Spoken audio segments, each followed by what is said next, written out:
Muy buenos días, queridos oyentes de Radio Grande, este programa que intenta difundir en pequeñas dosis la literatura.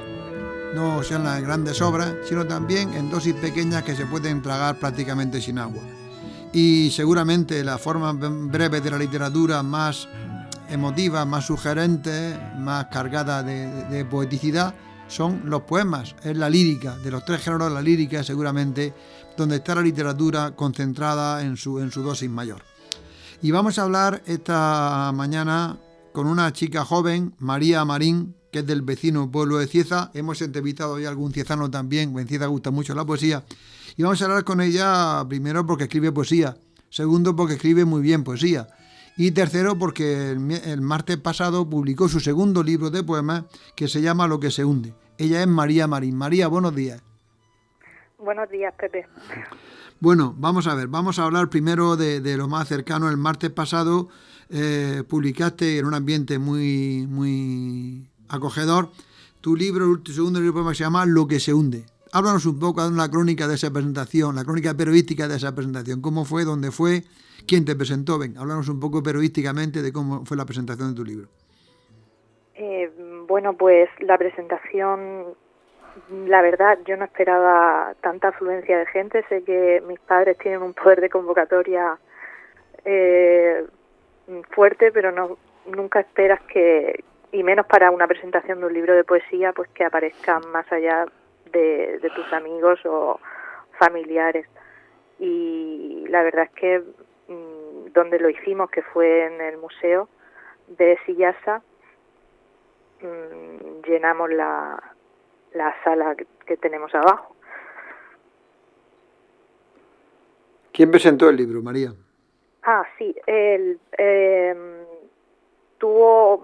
no tuve un mejor acompañante que Francisco José Ríos López, no sé si lo conocen, sí. Es el director de nuestra orquesta de Cieza.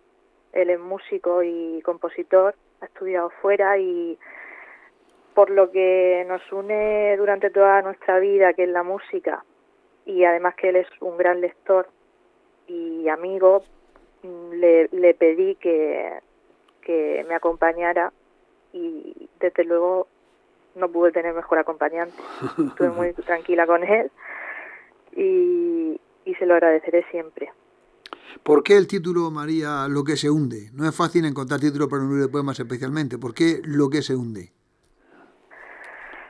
Pues le estuve dando muchas vueltas durante mucho tiempo. Este libro en realidad no es un libro que se haya escrito ahora, es un manuscrito que yo envío a la editorial que lo publica, que ahora si me permiten nombraré. Sí, claro. Le di muchas vueltas al libro.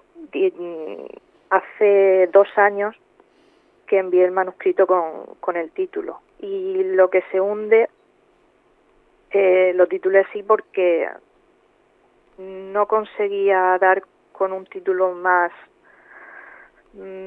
tangible, o podría decirse, para lo que yo quería, la imagen que yo quería que se viera cuando el lector se acercara al libro. Lo que es la imagen, sí, es la imagen. Yo hacía años que por mi cabeza pues se proyectaba una imagen, no sé muy bien por qué, era un barco, una embarcación o algo que se hunde y despacio se posa en el fondo, y con el tiempo pues se va mimetizando con ese fondo y se convierte en agua al final.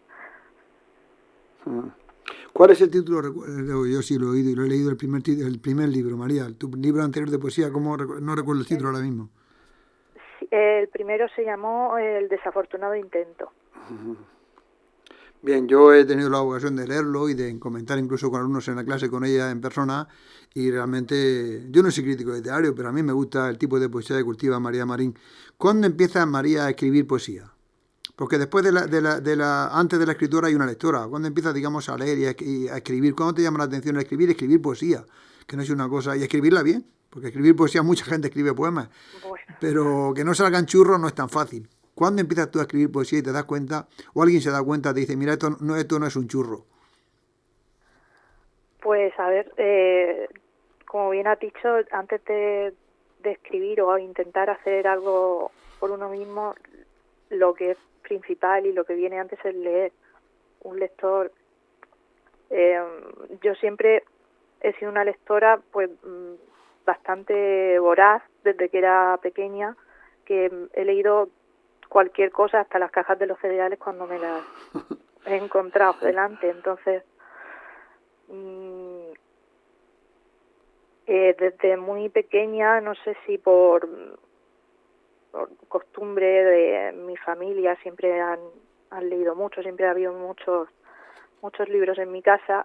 Poesía no había mucha, pero recuerdo que amigos de mis padres que habían sido profesores de lengua alguna vez me habían regalado poesía infantil o los típicos libros de Lorca para niños o Alberti para niños. Sí. Recuerdo que los conservo todavía y siempre me llamó la atención que se consiguiera decir tanto con tan pocas palabras. Y a mí yo creo que llegué a la poesía por eso, por intentar ordenar un poco todo lo que yo pensaba, intentar decirlo pues con las menos palabras posibles y que eso siguiera teniendo sentido, o que se entendiera lo que quería decir. El otro día entrevistamos a Juan Ramón Barat, otro poeta importante, un gran poeta, y nos decía él que los poetas esos que buscan la dificultad y que no hay quien lo entienda, eso no son, pues decía él claramente, como no tiene nada. Dice, esos que buscan la dificultad y los poetas esos que no hay quien lo entienda, dice, eso no hay poesía, eso juegan un poco a ser poetas, pero la poesía tiene que ser entendida por él, y la tuya, de luego, la entiende perfectamente. Entonces él defendía una poesía. La poesía, como dice Luis Alberto de Con, que también es un poeta de los míos preferidos, la poesía de línea clara. Léenos y después seguimos comentando alguno de tus poemas, María, o de este libro, de otro, del que tú quieras. De acuerdo, pues os puedo leer uno de los poemas por los que la editorial me pidió el manuscrito, por ejemplo. Sí. Se titula Mover de sitio los espejos. Y dice: no me gusta mover de sitio los espejos. Lo que se refleja dentro tiene también que moverse, y debe de ser todo un lío. Además dejan gran vacío donde estaban. Todo parece más pequeño. Pero es peor taparlos, mucho peor, mucho peor. A mi abuela hubo que cubrirle todos los espejos con sábanas. No podía parar de llorar cuando veía que la mujer que se reflejaba no la seguía al llamarla. El reflejo siempre se alejaba, llevándosela a ella y a todos. Muy bien. La capacidad de sacar de lo anecdótico algo poético es una capacidad que hay que resaltar. Venga, sigue leyendo, María, que nos encanta, por lo menos me encanta la poesía tuya, de que la conocí. Conchi Piñera, nuestra amiga común, fue la que me presentó tu poesía y a ti, y no he tenido yo la suerte de ser profesor tuyo, o tú no has tenido la desgracia de ser profesor.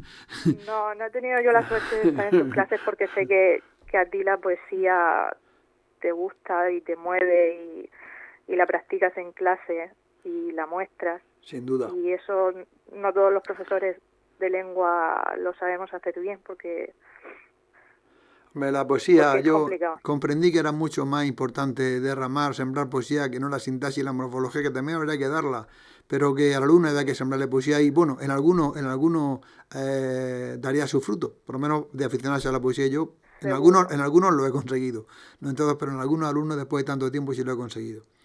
Léenos, María. Yo pienso lo mismo que tú. Sí, la morfología y la sintaxis está bien, pero para aprobar solamente. La poesía es mejor para disfrutar. Léenos algún poema tuyo más, María, que estamos... Eso de mover de sitio los espejos nos ha gustado mucho. Voy a leeros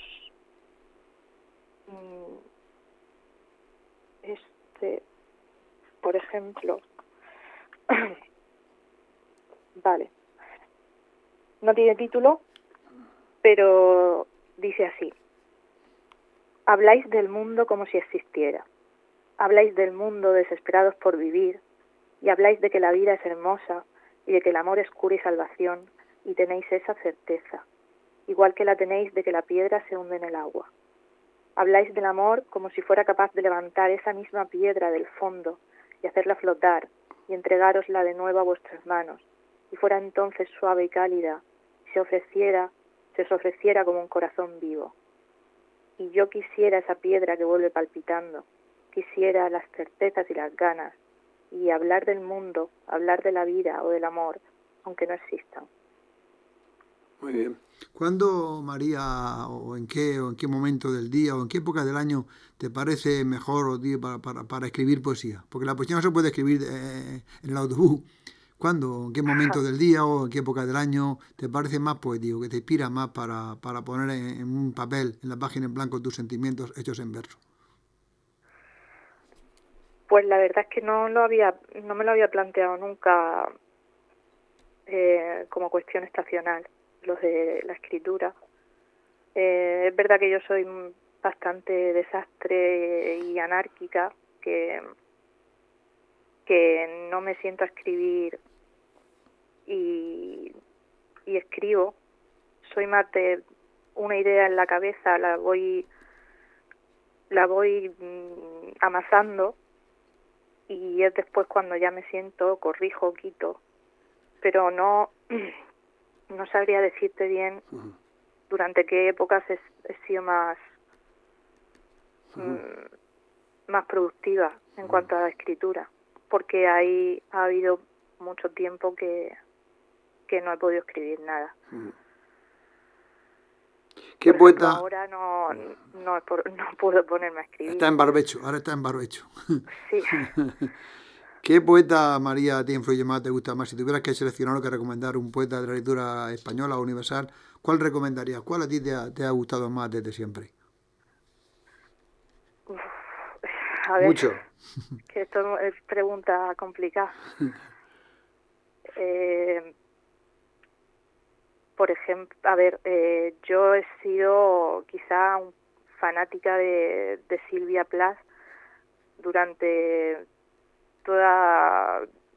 desde que empecé a leer sus primeros poemas hace un montón de años, en cuanto a poetas extranjeros. Pero intento pensar en poetas españoles, por ejemplo, y claro que Ángel González, Luis Alberto de Cuenca, Vicente Gallego, Carlos Marsal también. Toda la poesía de la experiencia, que se llama, que es la que a mí me gusta. Y yo siempre al instituto llevo siempre poetas de la experiencia. Es un grupo de los 80 que ha hecho una poesía muy directa de ambiente urbano, donde a veces el poeta se dobla en otros. Tiene unas características que a mí por lo menos me han gustado y he profundizado mucho en ellas. Todos estos poetas de la experiencia que se han llamado. También, bueno, ya pues he intentado leer a Lord Byron, he intentado leer a Walt Whitman. En mi casa pues tengo obras completas hasta de Leopoldo María Panero, que también me ha influido, sobre todo en el primer libro, bastantes. Más bien su parte inicial, los primeros años de su poesía, antes de que llegara al manicomio de Mondragón. Sí, antes de que la mente se estropeara un poco, sí. Antes de que ya se estropeara todo, esa parte a mí me parece muy interesante. Y pues, es que podría pensar más, pero ahora nos has dado varias recomendaciones muy asequibles y muy al alcance del público que quiera leer poesía. Léenos otro poema, que nos queda tiempo para leernos otro poema, María, de tu último libro, Lo que se hunde. De acuerdo. Voy a leer el que leí ayer, sí. El otro día en la presentación, sí. Que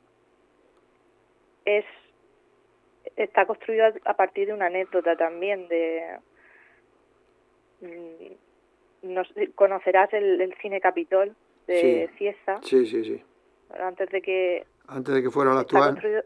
Antes de que fuera lo que es ahora el teatro. Sí, sí, sí. Pues a partir de un recuerdo yo construyo este poema.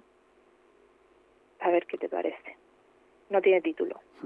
Y dice: la memoria es un sitio peligroso y pensar es muy desordenado, porque de repente tienes apenas 3 años y estás en una inmensa sala de cine de grandes butacas rojas.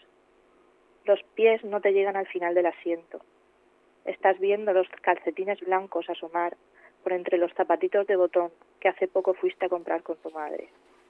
Llevas un vestido rojo de cuadros, o quizá no, pero sí. Te retuerces en el butacón, haciendo frente a todos los nervios de tu primera vez delante de la gran pantalla. El telón de terciopelo que la cubre podría envolver todo un rascacielos. Debe pesar un disparate.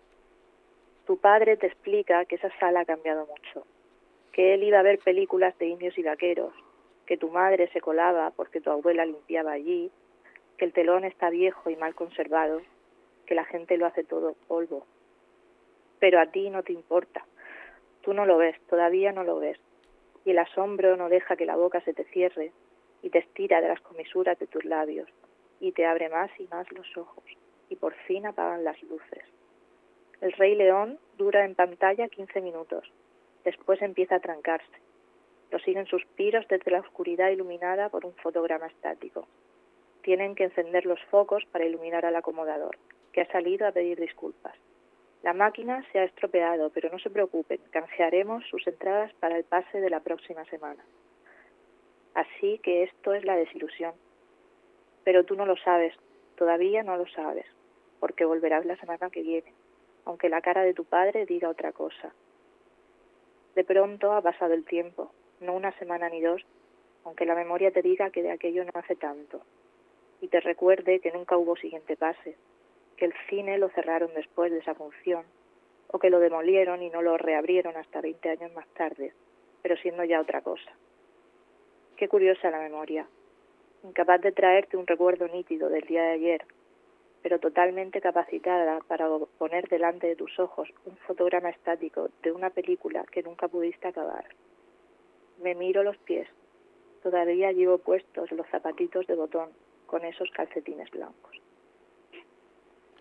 Bueno, muy bien ese recuerdo del cine capítulo en la distancia del tiempo. Bueno, muchísimas gracias. Hemos hablado hoy con María Marín, una joven poeta de Cieza que ha publicado su segundo libro de poemas, Lo que se hunde.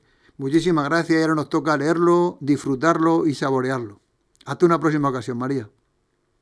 Gracias, Pepe. Hasta luego. Bueno, ahora ponemos como nota musical una banda sonora muy conocida de una película maravillosa que se llama La Misión. Es una música de Ennio Morricone y fue nominada al Oscar para la banda sonora en 1986. Con esta música tan entrañable, tan conocida y tan sugerente, acabamos el programa de hoy.